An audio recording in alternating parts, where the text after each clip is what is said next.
Hi everyone, welcome to the first video in my series on Gutenberg and the new editor. In this video, I'm going to talk about the basic paragraph block and how to use that and how it's a little similar to the editor you're probably used to. To start, just make sure you have the Gutenberg plugin installed and activated so that we have the new features available now. Again, this will all be just a default setting once the WordPress 5.0 comes out. But for now, we're going to need to use the plugin. So I'm going to get started just by creating a new page. Pages, add new. And this is the default setup that comes up. You can see it says add title and write your story. The title is obviously the page title. So I'm just going to type that in here real quick, just to let you know that that's what goes there. And then next you'll see the write your story. You can see as I hover over it, a few options show up, and just some buttons over here and a plus button over here. For now, I just want to click right there where it says add your story, and I'm going to just paste in a paragraph of lorem ipsum text, so just some placeholder so you can see what comes up. Now while I'm in this editor, you can see I've got the first icon over here represents the block type that I have, and if I hover over it, it gives me the option to change that block type. The next three icons you'll probably recognize. These are the text alignments. So you've got align left, align center, and align right. And then you've got the text formatting, bold, italic, adding a link, strike through. And you've got these three dots for more options. Here you can duplicate the block, insert more blocks, edit this block as just HTML, and you can save this to add to a reusable block if you would like. And then this is also where you delete the block. So if I wanted to change the formatting of this paragraph, I can click and drag, highlight everything. I can change this to center, to align right, or back to align left. And of course I can highlight some of the text and I can make it bold. I can highlight some more text, make it italic. And then if I wanted to, I could add a link here. And when I click the link, you'll see just a small pop-up box comes up. And here's where you can type in a link or paste in something.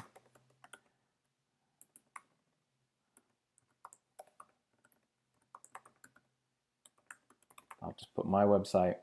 And you can click this to apply it. And now you've got a link. And now as I highlight over that again, you see the links here. It's got a little pop out. I could click to actually load the page in a new window. And then I can click the edit icon here to edit the link. And it's got even more settings here. And for this setting, it's got open in a new tab. So what happens here is if you publish the page and you click the link as it is, the link will just open in that same page. And if you flip this box to the on position, it'll open up in a new window or new tab. So far, it's pretty much like the editor you're used to. It looks a little different, but you'll notice that there are a few of the options that are missing or that you might be used to. And those are over here on the right-hand side. Right here where it says block, make sure that tab is selected. If it looks like this, you've got document, click that for block. And make sure you have a block selected. From here you can change the font size. It's got some default settings here, and it also allows you to type in a number if I wanted this to be 16-point font. I can always reset it.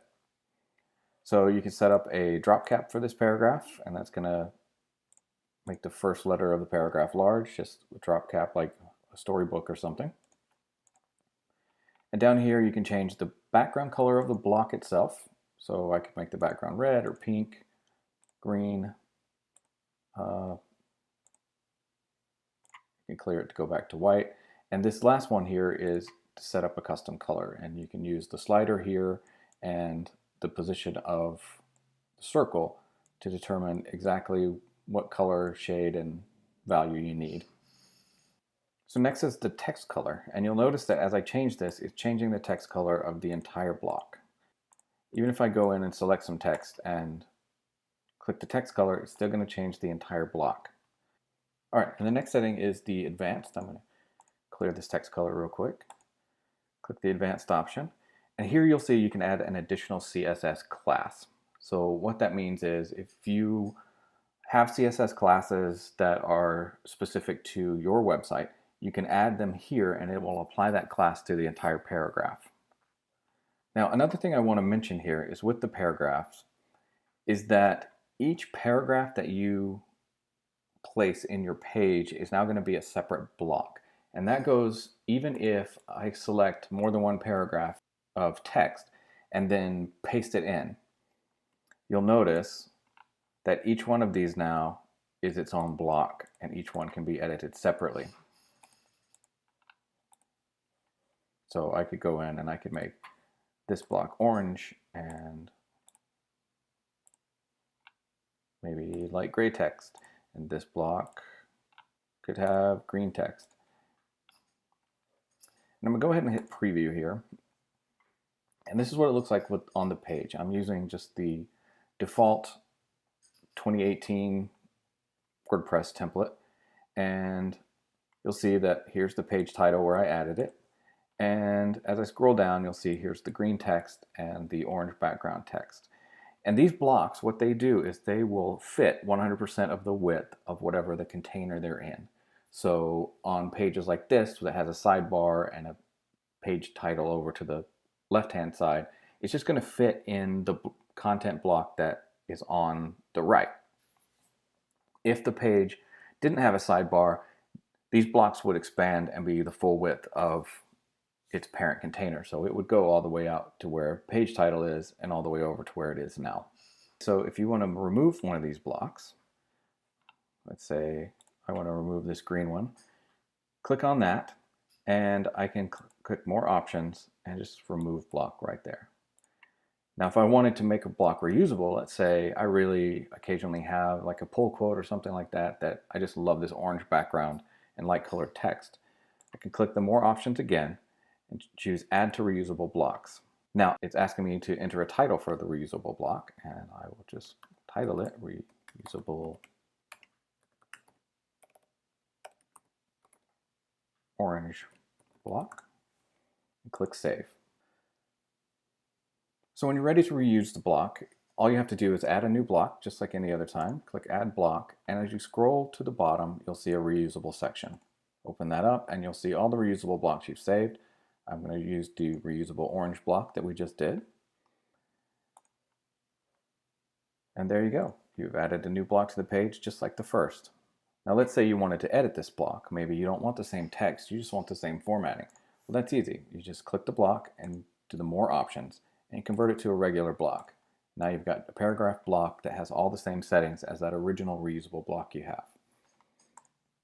Now a great time to use these reusable blocks, in my opinion, is to showcase author information. Maybe you have a bio or information about a post author and you're going to use that on every post that this author writes. I'm going to click add a block and I'm going to scroll down to my reusable blocks again, and I've got one called author info. You'll see the preview comes up as I hover over all of these, and I'm going to click author info, and from there you can see it's got my info. Now this would be a great addition to the bottom of every post that I wrote. That's pretty much all there is to paragraph blocks. So I'll be producing more videos like this for each of the blocks in the Gutenberg editor. So subscribe to the YouTube channel or follow our blog at millsmultimedia.net so you'll know as soon as I post a new video. Thanks for watching.